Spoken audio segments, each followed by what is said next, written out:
হাসিনাকে বিদায় করে আমার ভবিষ্যৎ নিশ্চিত ও নিরাপদ করতেই চলমান ছাত্র জনতার ঐক্যের এই আন্দোলন। কি বাংলাদেশের মানুষ কি বুঝলেন?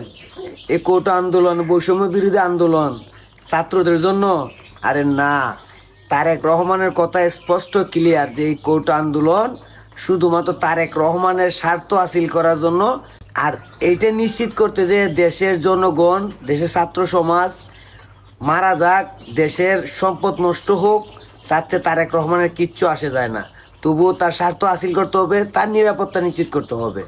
যে রাজনীতিবিদ নিজের স্বার্থের জন্য দেশের ছাত্রদের মৃত্যুর মুখে ঠেলে দেয়, যে রাজনীতিবিদ নিজের স্বার্থ হাসিল করার জন্য দেশকে ধ্বংসের মুখে ঠেলে দেয়, তার জন্য এখনো কি আপনারা আপনাদের ছেলে মেয়েদের আন্দোলনে পাঠাবেন আর তাদের ভবিষ্যৎ নষ্ট করবেন? আপনারাই ভালো বুঝেন।